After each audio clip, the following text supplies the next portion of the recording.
elecciones del pasado 1 de julio significaron para los partidos tradicionales en México una tremenda sacudida.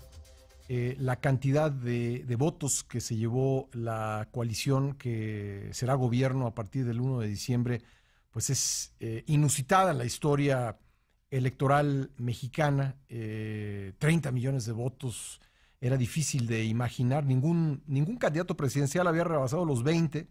Andrés Manuel López Obrador se llevó 30. Y esto pues ha dejado a la oposición pues en un proceso de reflexión sobre su futuro. Ha quedado balcanizada, por decirlo de alguna manera, la oposición en el Congreso. Incluso vimos la semana pasada como una parte del Partido Verde, que en 2000 salió con el PAN, en 2006 y 2012 con el PRI, y ahora decide aliarse con Morena. Una parte de su fracción fue a engrosar el número de diputados de Morena en el Congreso para que este partido tuviese mayoría absoluta. Y bueno, todo esto es el panorama de una futura oposición, la oposición que existirá a partir del 1 de diciembre, que está en un proceso de reflexión sobre cómo reorganizarse y ser oposición a partir del 1 de diciembre. Vamos a hablar en concreto, hemos hablado muchas veces del futuro del PAN, hoy vamos a hablar sobre el futuro del PRD, y para ello me acompaña en esta mesa Fernando Belaunzarán, que es parte de la corriente perredista Galileos. ¿Cómo estás, Fer? Muy bien, Pascal, encantado de estar contigo. Gracias por venir. Bueno, ¿cómo están viviendo en el PRD esta sacudida del 1 de julio que todavía no termina? Sí, bueno, hay que entenderlo.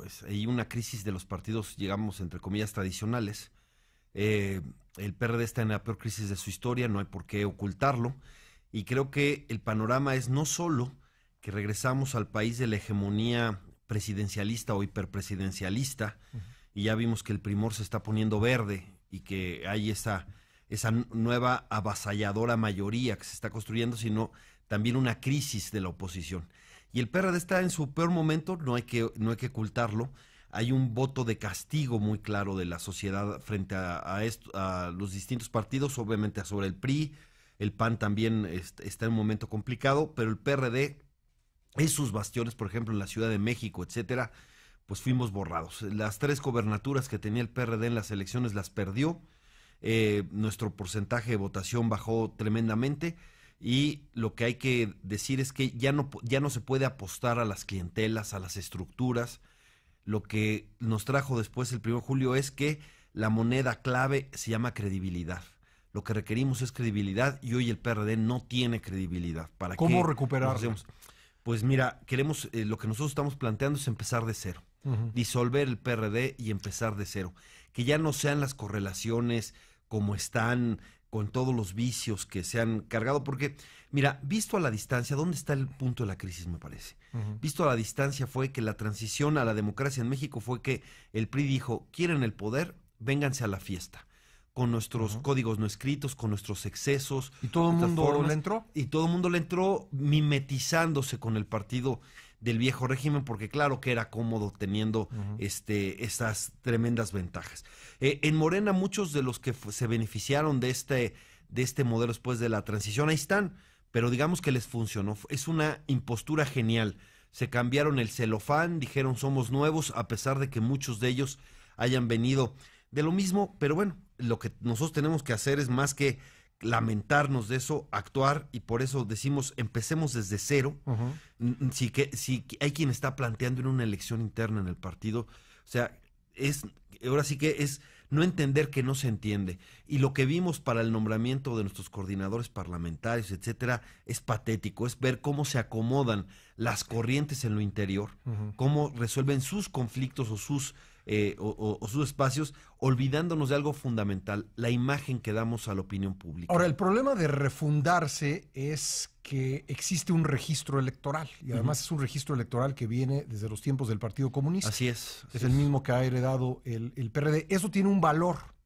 Por supuesto. Y mientras ese registro electoral exista, pues habrá quien se pelee por él y refundar el partido va a ser muy difícil, ¿no? ¿No te parece? Bueno, lo que nosotros estamos planteando es disolver al partido, sus órganos de dirección. Con todo y registro. Convocar, y con el registro del partido, ese que dices que efectivamente se consiguió con el Partido Comunista, luego fue el PSUM, luego fue el PMS y ahora es el PRD, con ese registro empezar desde cero, ¿no? Y quisiera decir, convocar a muchísima gente y ¿qué se requiere con esto, comenzar desde cero? Trabajar con el consenso, ¿no? Porque lo otro sería engañarnos, ¿no? Hacer ahorita una medición de fuerzas para que decidan las despensas, cómo está una correlación para pelearse los despojos, eso sería pues prácticamente ya el suicidio colectivo, ¿no? Ahora, ¿refundar qué? ¿Qué tipo de partido? Digo, eso me imagino que estaría a discusión, pero desde tu punto de vista, ¿qué tipo de partido tendría que ser el PRD? Más allá del nombre y el logo y ¿qué tipo de partido? ¿Sería un partido de izquierda? ¿Sería un partido liberal? ¿Sería un partido socialdemócrata? ¿Qué sería? Mira, yo creo que tenemos que llenar el espacio de una izquierda comprometida con la democracia, con los derechos humanos, con las libertades, pero también que pueda ser un polo de atracción para demócratas y liberales, por supuesto. Hay no sé si te recordarás lo que dijo Octavio Paz ya en los últimos años, que decía, el reto es encontrar el punto de encuentro entre la justicia del socialismo y la libertad del liberalismo.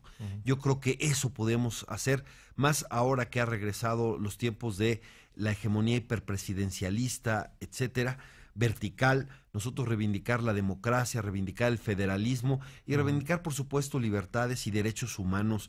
Me parece que esa va a ser una agenda apremiante y tenemos que ser oposición. Hay tendencias en el partido de querer ser satélite o acercarse al poder y me parece que eso sería un error. Tenemos que ser, por supuesto, una oposición responsable. Por ejemplo, hay propuestas de Olga Sánchez Cordero que son parte de nuestro programa. La justicia transicional, la despenalización del aborto, la regulación de drogas, para cambiar la estrategia fallida de seguridad. Me parece que eso tendremos que acompañarlo, promoverlo, ojalá que se pueda, ¿no? Y en esas cosas, pues, impulsarlas, y en lo que no coincidamos, por ejemplo, los superdelegados, lo del fideicomiso fue obsceno, la verdad, la forma en cómo bautizó el pacto de impunidad al nuevo gobierno, como Monex Pero el tribunal ya dijo que no hubo delito. Sí, bueno, pero insisto, bueno, no dijo que no hubo delito, dijo que no se había terminado la investigación. Y en lugar de poner al INE a culminar las partes que ellos consideraban faltaban de investigar, mandó dio un carpetazo. Eso pues es continuidad con el viejo régimen. A mí me tocó pelear porque no hubiera impunidad con Monex y con el rebase de topes de gasto de campaña en 2012, pero está la regla no escrita de que al presidente o al próximo presidente no se le toca ni con el pétalo de una sanción o una amonestación, y bueno, en esto pues es lamentable, pero bueno, en todas estas cosas es correcto hacer diferencia, y yo lamento que el PRD en pleno en el Senado no haya votado en contra de la licencia de Manuel Velasco, porque es verdaderamente inadmisible cómo la República se puso a la medida del rey chiquito, ¿no? ¿Qué significa? Te quiero preguntar qué significa, justamente hablando del Senado, el que la fracción sea coordinada por alguien que no es del partido y que, pues en este caso, pues hayan votado muchos perredistas, pues a favor de la licencia de Velasco. ¿Lo hacemos regresando del corte? Sí, claro. Volvemos a seguir. 8:13, estamos platicando con Fernando Belaunzarán, miembro de la corriente Galileos del futuro del Partido de la Revolución Democrática, y hablábamos, Fer, de la votación en el Senado de la República para primero negarle la licencia a Manuel Velasco para regresar como gobernador de Chiapas, y luego se hizo una segunda votación, algo que nunca había ocurrido en la historia del Senado, para otorgársela, y de los senadores perredistas en la Cámara Alta, únicamente solamente uno votó en contra. Sí, fue Fósil, y me parece también Xóchitl Gálvez, si es que se mantiene. Xóchitl va a ser de la fracción. Entiendo que sí, algo había leído que se había mantenido el PRD, y que bueno, la verdad es que es una buena compañera Xóchitl, pero sí fue una vergüenza. Y yo le quiero dar un consejo a Miguel Ángel Mancera, ¿no? Si su preocupación, como seguramente la tiene, es la venganza de Marcelo, que se llevan duro y que pues es su tradición además tienen sus conflictos evidentes, la mejor forma es ser opositor. Ese es mi consejo. Si él cree que la mejor forma de cuidarse es acercándose a Monreal, pegarse al Monreal y ser parte de la cuarta transformación, entre comillas, me parece que esa es una apuesta errónea. Lo mejor es ser una oposición, de esa manera, siendo opositor, ganándose autoridad política y moral, defendiendo causas, es la mejor forma, en mi opinión, de poder resistir pues esta venganza cantada, ¿no? Ojalá que así lo entienda, porque este país necesita una oposición, y si el PRD no es oposición, alguien más lo será, ¿no? Ese es un espacio que se tiene que llenar, y si los partidos tradicionales están tan ensimismados para estar en un conflicto, alguien llenará el espacio de una oposición responsable que se requiere. Es cierto que a Morena le funcionó ser una oposición por sistema. Se oponía incluso hasta a sus propias propuestas. Y ya lo estamos viendo, porque prácticamente de todas las reformas de Peña Nieto, ninguna va a tocar, ¿no? Lástima que quizás la que vaya a tocar, la única que vaya a tocar es la educativa, y si lo toca en la parte constitucional, será un desastre cultural para el país, pero bueno, y educativo. Pero lo que yo digo es, eso le funcionó a Morena, ser una oposición por sistema. Yo creo que nosotros tenemos que ser una oposición distinta, una oposición responsable, que apoye lo que consideremos correcto, pero también diga y enfrente lo que son autoritarismos sin razones, corrupción, etcétera, ¿no? Tenemos que denunciar la doble moral y la simulación que está lleno. Por ejemplo, este asunto de la nueva mayoría, hegemonía, lo que hicieron comprando diputados del Verde no tiene nombre, simplemente porque es para el control administrativo de la Cámara, ¿no? Compraron diputados para eso. El INE determinó que Morena tiene 191 diputados, eso es lo que el INE determinó. Nunca había habido un grupo parlamentario con tantos cachirules. Ahora ya tiene... O sea, gente que se postuló vía PT, vía PES, y que ahora son parte de la bancada de Morena. Sí, más los que compró. Y que ya llegó a 256, me parece que es... Estaban por ahí en 256, de los que siguen comprando. Nunca, sí es un escándalo cuando el PRI, a través del Verde, por cierto, metió cachirules. Pero ahora ha metido como 20 cachirules, ¿no? Morena los multiplicó por 3, ¿no? Ahí recuerdo yo una frase de Marco Rascón en el debate con Claudia Sheinbaum que decía: el obradorismo es la fase superior del priismo, ¿no? De alguna manera lo superan, y además con la conciencia blanqueada, ¿no? Porque pueden decir cosas que antes se hacían, pero discretamente, ellos lo hacen exultantemente, ¿no? Oye, regresando al PRD, ¿cómo pensar en una transformación cuando ni siquiera el coordinador de los senadores es miembro del partido? Bueno, es difícil, pero debiéramos nosotros convocar a mucha gente que ya no es del partido, ¿no? Eso es parte de empezar de cero, porque si tú les dices a la gente, vengan, pero aquí decidimos con nuestras viejas formas, pues no vas a generar confianza.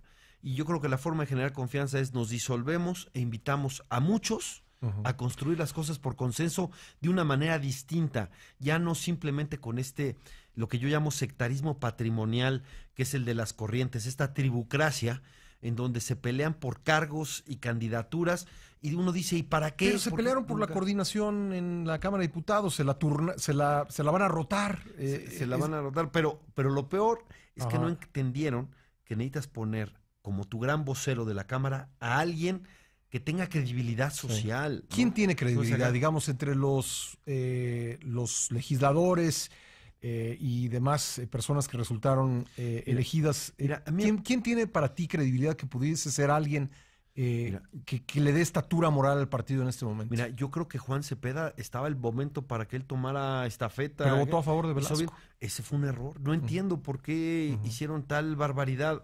Vale la pena perder una comisión a cambio de ser un referente opositor. Más vale, porque eso es el punto. Les están diciendo, oye, ¿quieres que te conceda alguna comisión buena de las AAA?